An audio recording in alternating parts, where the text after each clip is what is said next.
내가 남을 용서해야 될 이유라는 제목으로 말씀을 드리고자 합니다.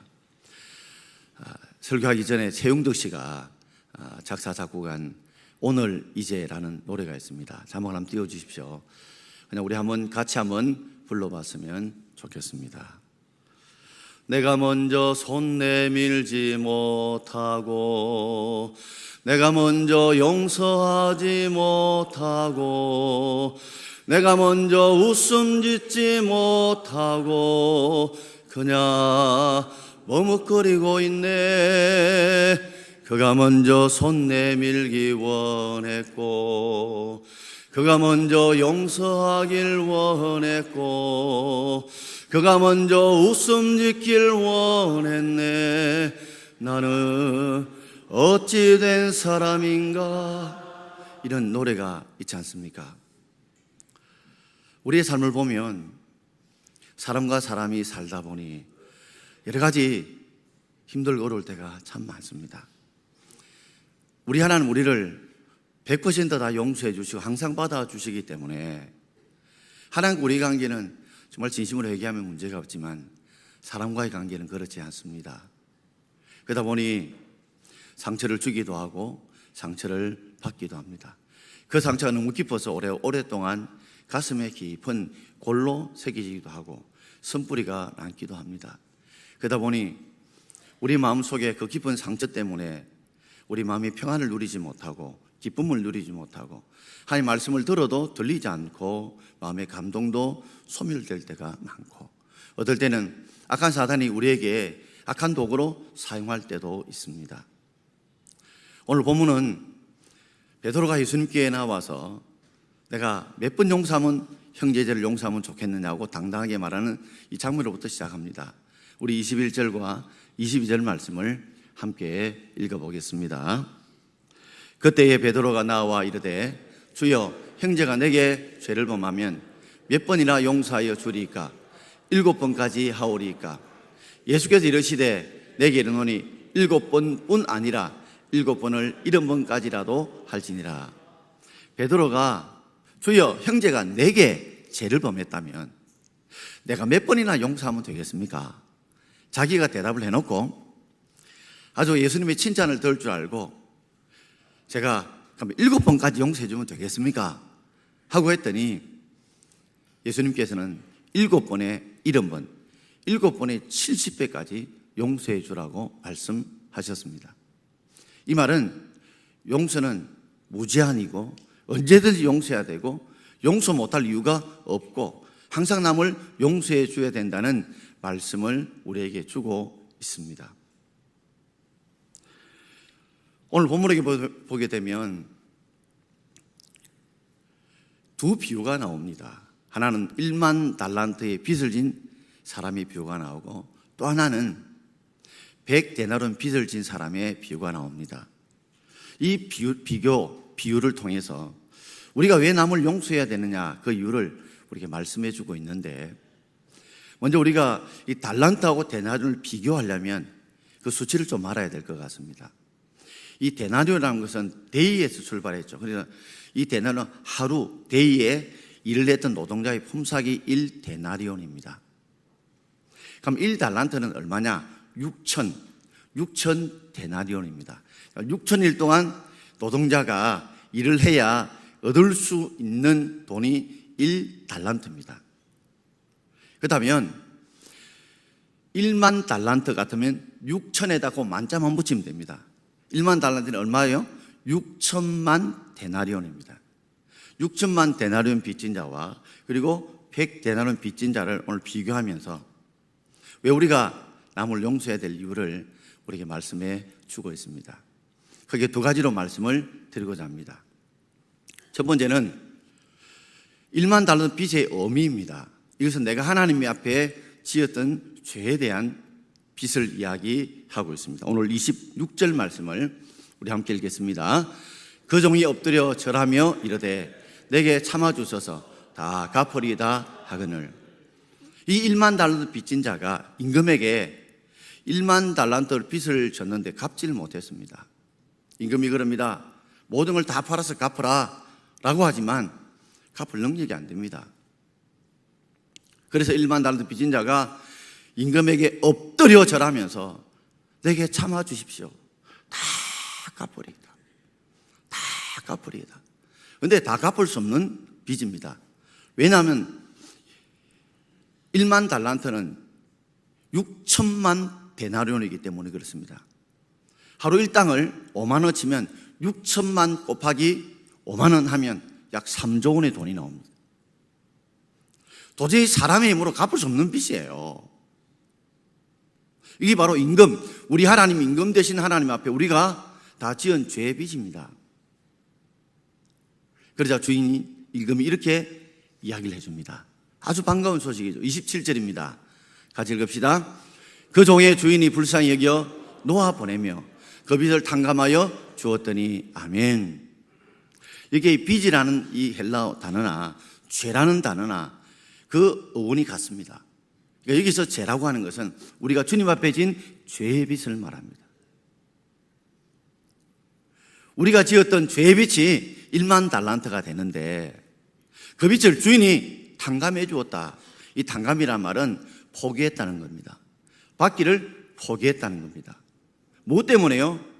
우리를 불쌍히 여겨서, 우리를 불쌍히 여겨, 우리를 사랑해서 1만 달란트 빚진 약 3조 원의 가량의 빚을 진 우리들이 갚을 수 없는 능력이 있는 걸, 갚을 수 있는 능력이 없는 걸 아시고 그저 불쌍히 여겨서 그 빚을 다 탕감해 주었다는 말입니다.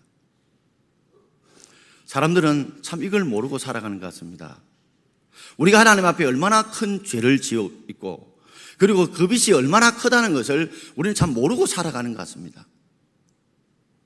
다른 사람에게 진 죄의 빚은 자금에도 크게 생각하는 반면에 우리가 하나님 앞에 지은 죄의 빚이 어마어마함에도 불구하고 그것이 마치 아무것도 아닌 것처럼 생각하고 살아갈 때가 많다는 말이죠. 오스카 와일드라고 하는 아일랜드의 시인이며 극작가 소설가가 예수님께 고침을 받았던 사람들은 과연 그 위에 어떤 삶을 살까?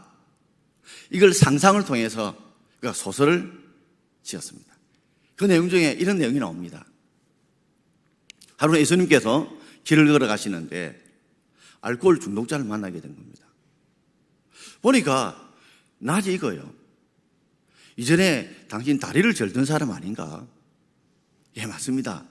이전에 다리를 절던 사람인데 예수님께서 저를 고쳐주셨지요. 그래. 근데 왜 지금 이렇게 술에 취해서 알코올 중독자가 되느냐라고 물으니 오랫동안 다리를 절다 보니 제가 먹고 살기 위해 늘 구걸하며 거지로 구걸해 살아왔는데 이제 이 나이에 두 다리는 고침을 받았지만 어느 누구도 나에게 일자리를 주지 않고 나에게 살 수 있는 힘을 주지 않으니 너무 힘들고 너무 어려워서 하루하루 술을 마시다 보니까 제가 알코올 중독자가 되고 말았습니다. 예수님이 좀 더 지나가다가 한 몸 파는 장기를 만났습니다. 그 장녀를 만났는데 이 장녀도 눈에 익어요. 아니, 너 이전에 귀신 들렸던 여자 아니야? 예, 맞습니다. 예수님께서 제 귀신 들린 거 고쳐주셨죠. 근데 사람들은요, 이전에 내가 귀신 들렸다는 걸 늘 보면서 손가락질 합니다. 저 여자 귀신 들린 여자야. 저 여자 귀신 들린 여자야. 하면서 나를 만나주지 않습니다. 어느 누구도 나를 사귀려고 하지 않습니다. 나에게 손을 내밀지 않습니다. 너무 외로워. 먹고 살기 위해서 몸 파는 내가 장녀가 되었습니다. 이 오스카 와일드의 이 말 속에 뭘 이야기하고 있어요? 예수님께 이 땅에 오셔서 우리의 병의 문제도 고쳐주시고 우리의 삶의 문제도 해결해 주시지만 어쩌면 그것이 일시적으로 끝나버리고 말고 다시 고무줄 잡았다가 놓으면 다시 돌아가는 것과 다를 바 없다는 거죠.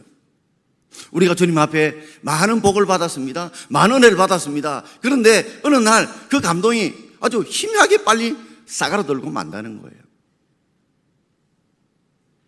제임스 심프슨이라고 하는 에든버러 대학을 나온 의과 대학교 의사 교수가 있었습니다. 이 사람은 1847년에 클로포럼이라고 하는 최초의 마취제를 발명했던 사람이 바로 이 제임스 심프슨이라고 하는 의사입니다.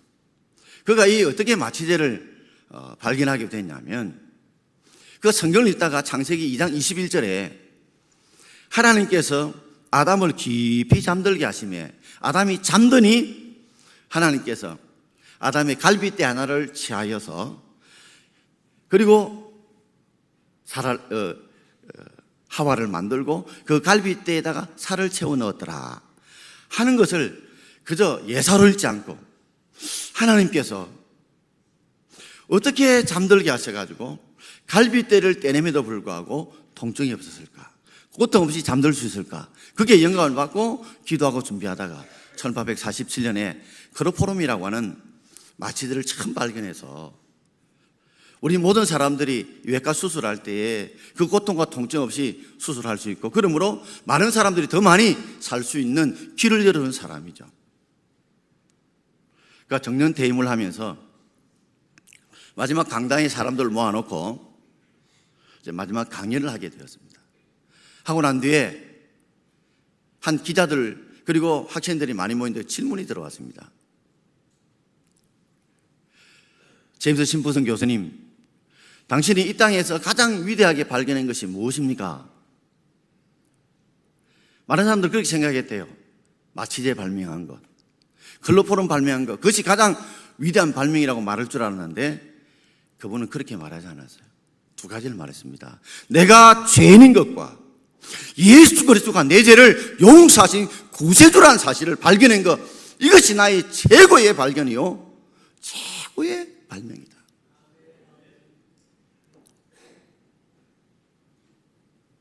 오늘 여러분, 정말 내가 죄인이라는 것을 정말 알고 계시나요? 죄인 중에 계소요, 만삭되어 나지 못했던 바울처럼 정말 내가 죄인이라고 하는 것을 정말 여러분 발견하고 깨달으시나요? 그리고 나를 위해서 죄 없으신 예수님께서 살을 찢고 피 흘려서서 자기의 생명을 대신하여 지불해 주셨던 그 예수 그리스도의 사랑, 그 사랑을 정말 느끼고 깨닫고 알고 계시나요? 그 사랑이 얼마나 큰지, 얼마나 위대한지를 정말 느끼고 있나요? 오늘 우리 성도들이 이것을 우리가 발견하고 깨달을 수 있는 은혜가 있기를 주의 이름으로 축원드립니다. 이것이 바로 1만 달란트처럼 우리 하나님 앞에 지었던 죄의 빚, 우리 원죄와 알고 지은 죄, 모르고 지었던데 모든 죄에 대한 그 용서가 얼마나 큰지, 죄의 빚을 얼마나 용서해 주는 것인지, 그저 불쌍히 여겨 우리를 그저 사랑하셔서 탕감해 준 그 은혜를 우리가 깨달을 수 있기를 바랍니다. 두 번째는 백대론 빚의 의미입니다. 이것은 남이 나에게 지은 죄입니다. 자, 오늘 우리 28절 말씀을 같이 읽어봅시다. 그 종이 나가서 자기에게 100데나리온 빚진 동료 한 사람을 만나 붙들어 목을 잡고 이르되 빚을 갚으라 하며, 그 종이 나가서요, 어디서 나간 겁니까? 바로 임금으로부터 1만 달란트로 가는 도저히 갚을 수 없는 빚을 짐에도 불구하고 불쌍히 여겨서 아무 조건 없이 완전히 다 그 빚을 탕감해 준 그 기쁨을 안고 나간 거예요. 나가는데 마침 누구를 만났냐면 자기에게 100데나리온 빚을 지었던 동료 한 사람을 만나게 되었어요. 만나니까 자기 빚 갚을 생각이 딱 나는 거예요. 그래서 그 동료를 놓칠까 싶어서 딱 붙듭니다. 붙들고요, 목을 잡아요. 요 사람아요, 멱살 잡은 거예요. 도망 못 가도록. 자꾸 뭐라고 이야기합니까? 빚을 갚아라, 빚 갚아라, 그렇게 말을 하죠. 자, 29절과 30절 우리 같이 읽어봅시다. 그 동료가 엎드려 간구하여 이르되 나에게 참아주소서 갚으리이다 하되 허락하지 아니하고 이에 가서 그가 빚을 갚도록 오게 가두거늘. 그 동료가 엎드려 간구합니다. 이 모습은 바로 금방 앞에 자신 1만 달란트 빚져서 임금 앞에 내가 빚을 다 갚을 테니까 용서해달라고 엎드려 간구하는 모습과 똑같습니다. 아마 그 모습을 보면서 자신이 내가 임금 앞에서 했던 모습을 기억하면 좋을 건데 그걸 잊어버린 거예요. 자신이 1만 달란트 탕감받은 그 기쁨을 잃어버렸고 자신이 지금 생각나고 있는 것은 내 빚 100데나리온을 받아야 되는 그것만 생각하고 있는 거예요. 엎드려 절하는 모습을 통해 자기 모습을 봐야 되는데 100데나리온 빚진 사람이 뭐라고 말해요? 나에게 참아주소서. 내가 갚겠습니다. 그런데도 그걸 허락하지 않고 가서 그 빚을 갚도록 옥에 넣어버립니다. 옥에 넣어야 꼼짝달싹 못해야 도망가지 못해야 내가 빚을 갚을 수 있다고 아주 그저 하나님을 사랑을 빚을 받을 때는 그저 영수 있는데 그는 어쨌든 이 배낭을 빚을 받기 위해서 강압적인 행동을 사용하고 있는 것입니다. 이 모습이 우리의 모습은 아닌가요? 이런 모습이 오늘 나의 모습, 우리의 모습이 아닌가요? 100데나리온 빚진 자가 엎드려 절하는 그 모습을 보면서 내가 주님 앞에 1만 달러 빚져서 내가 주님 앞에 간절히 구했던 그 용서의 기도가 생각나야 되는데 그거 다 잊어버렸어요. 1만 더 빚졌던 용서의 은총을 잊어버렸어요. 구원의 감격, 구원의 첫사랑, 하나님이 나의 죄를 용서해 그걸 잃어버리니까 우리가 다른 사람의 작은 죄도 용서 못하는 옹졸한 인간으로 바뀌고 마는 거예요. 영국의 요한 웨슬러 목사님이 미국 조지아주의 선교사로 떠나게 되었습니다. 가는 도중에 배를 탔는데 그에 산 장군 한 분을 만나게 되었어요. 대화가 통하고 친숙한 분이었습니다. 대화를 충분히 나누는데 마침 그 배 안에 일을 하는 한 일꾼 젊은 청년이 그 장군에게 실수를 범했는가 봐요. 큰 실수를 범했어요. 그 사실을 알고 배에 일하는 그 친구가 잘못했다고 용서를 그렇게 빌었지만 내 절대 용서 못해. 절대 용서 못해. 내가 갚아줄 거야. 하고 분노에 차서 절대 용서할 수 없다고 이야기를 하자 요한 웨슬러가 장군을 붙들고 웃으면서 이렇게 말했대요. 장군님, 장군도 그러면 실수하지 말고 죄 짓지 말아야 돼요.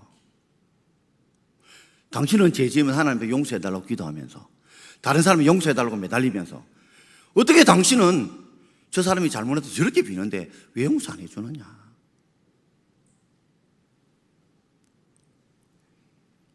여러분이 죄 안 지었을 수 있는 100% 죄 안 짓고 실수 안 할 자신이 있거든. 남의 죄를 용서하지 마십시오. 그러나 우리는 항상 통행 중 불편을 끼쳐들어 죄송한 공사 중입니다. 그러므로 우리가 언제나 죄를 범할 수 있고 지울 수 있는 거 안다면 우리도 나의 죄를 용서해 주신 주님의 사랑틀 안에서 우리가 이해하려고 애쓰고 용서하려고 해서는 그런 마음을 가질 수 있기를 바랍니다. 2 더하기 2는 4라고 그랬죠.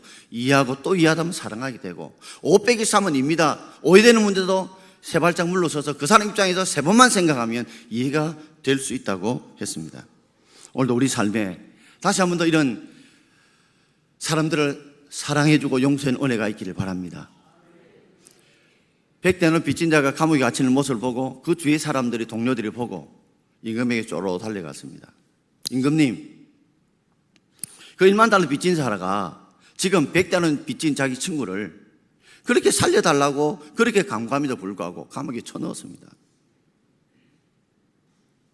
너무 딱해서 우리가 이 이야기를 임금님께 해드리기 왔습니다. 그러자 임금의 말이 바로 34절입니다. 자, 34절 같이 읽겠습니다. 주인이 노하여 그 빚을 다 갚도록 저를 옥졸들에게 넘기니라. 빚을 탕감하던 그 빚이 다 갚아라. 그리고 오히려 그가 옥졸들에게 넘겨줘서 감옥에 들어가는 것입니다. 우리는 이걸 보고서 오늘 내가 남을 용서해야 될 이유를 2가지만 생각해 봐요. 난 남을 용서할 수 없다. 저 인간은 절대 용서 못해. 한다면 한 2가지만 생각해 보세요. 첫 번째는 내가 용서받은 죄가 얼마나 큰가를 한번 깊이 생각하고 깨달아야 됩니다. 내가 주님 앞에 용서받은 죄는 6천만 데나리온이고 내가 친구에게 받을 빚은 뭐요? 100데나리온입니다. 그러면 이 비율로 따지면 60만 분의 1이에요.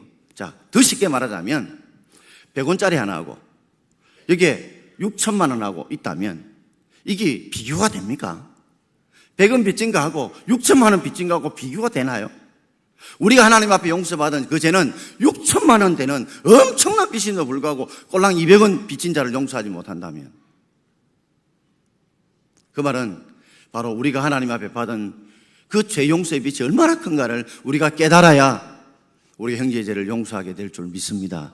그 은혜가 얼마나 큰지 독생자 예수 그리스도가 사랑받을 만한 가치 없는 우리들을 위해서 십자가에 살을 찢고 피 흘려 손가발에 못을 박혀 죽으셨는데, 그 은혜를 모르고 그 사랑을 모른다면요, 우리 남을 용서할 수 없어요.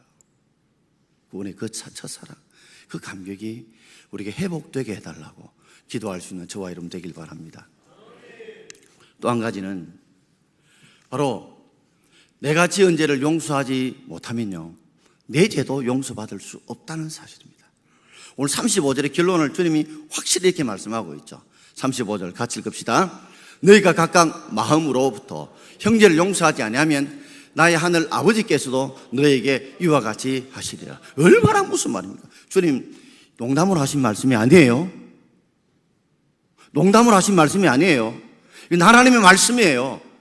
너희가 각각 마음으로부터 진심으로 형제의 죄를 용서 안 하면 하의 하늘 아버지께서 너희에게 이와 같이 너희의 1만 달러 빚도 나도 용서 안 하겠다는 겁니다. 이걸 걸어놓은 거예요.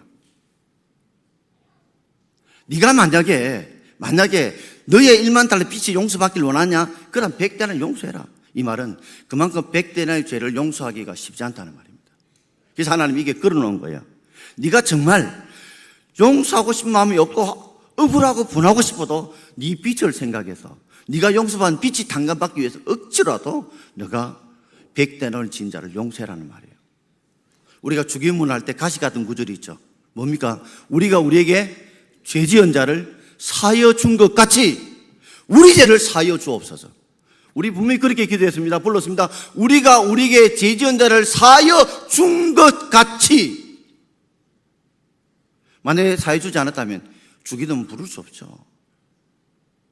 우리 죄를 사하여 주옵소서. 어떤 한 스승에게 제자가 찾아왔어요. 스승님, 도저히 용서가 안 됩니다. 어떻게 하면 용서할 수 있는 방법이 뭔지 좀 가르쳐 주세요. 오늘 이 말만 또 기억하고 오세요. 스승이 뭐라는지 알아요? 용서! 이랬어요. 이 경상도 사람들 이거 말 이해하시죠? 저 서울 사람들 참 이해 못 합니다. 용서는 용을 써야 되는 거예요. 용서는 그냥 되는 게 아닙니다. 시간에 가면 저절로 되는 게 아니라 우리가 용을 써야 용서가 된단 말이에요. 어떤 용을 써야 될까요? 주님이 내게 주신 그 은혜가, 그 사랑이, 그 죄의 빚이 얼마나 많은가를 깨닫기 위해서 눈물로 기도하는 용을 써야 되고요. 용서하고 싶은 마음이 안 생기더라도 내가 용서 안 하면 주님이 내게 베푸셨던 그 죄의 빚이 탕감되지 않고 내가 주님 앞에 다 그 빚을 떠넘고 지고 감옥 가야 된다는 걸 깨닫고 생각함으로 용을 써서라도 용서해야 합니다. 혹시 천국 갈 때쯤 돼서 여러분 여기서 울고 불고 하는 사람이 있을 줄 몰라요. 나는 다 제 용서 받았다고 생각하고 딱 섰는데 주님께서 제 용서 받지 않았다고 이야기하는 거예요. 왜요? 나는 예수 이름으로 다 기도하고 주님으로 용서 받았는데요. 네 형제의 죄를 용서 안 했잖아. 자매의 죄를 용서 안 했잖아. 그러니 이 했던 모든 용서는 다 헛것이야. 그러니요, 바보 중에 쌍바보가 뭔지 아십니까? 남의 죄를 용서하지 못하는 어리석은 사람이에요. 왜요? 그 사람은요, 나중에 자기 지은 죄 1만 달러 빚을 탕감받지 못하는 어리석은 자와 같기 때문에 그런 것입니다. 바보 중에 쌍바보예요. 어리석은 자, 최고 어리석은 자예요. 왜요? 형제의 죄 때문에, 작은 죄 때문에 자신이 지은 죄가 용서받지 못하기 때문에 그렇습니다. 오래전에 미국 조지아주에 이런 일이 있었습니다. 우리가 왜 남을 용서해야 되는 이유가요, 이 죄를 용서하지 않으면 결국 죽는 건 내가 죽어요. 이 조지아주에 켈빈 존슨이라는 흑인이 있었는데 상해이 묘하게 얽혀가지고 분명히 자신이 성폭행하지 않음에도 불구하고 캄캄한 밤이니까 그 옆에 있었다는 이유로 성폭행범으로 그렇게 잡히게 된 거예요. 자신의 알리바이도 증명하고 그리고 자신이 안 했다고 주님이 정말 나이가 진범이 아닌 걸 안다고 해도 그때 배심원들이 전부 다 백인들이었고 그리고 흑인이 백인 여성을 성폭행했고 그래서 그는 결국에는 아주 많은 형을 받았습니다. 그리고 그는 늘 그렇게 기도했대요. 하나님, 나의 억울함을, 나의 애매히 고난당함을 불쌍히 해달라고, 용서해달라고, 그들을 용서해달라고, 내 마음속에 그들을 용서해달라고 기도하는데 16년째 되는 해에 DNA라는 검사를 통해 가지고 이 켈빈 잭슨이 성폭행범이 아니라는 게 16년 만에 밝혀졌어요. 신문에 대서 특별됐습니다. 기자들이 묻는 거예요. 당신을 10년 동안 감옥으로 몰고 갔던 이 판사와 배심원들 보복하고 싶고 정의와 분노가 일지 않느냐. 그랬더니 이 켈빈 존슨이 내 속에 왜 분노가 없겠습니까?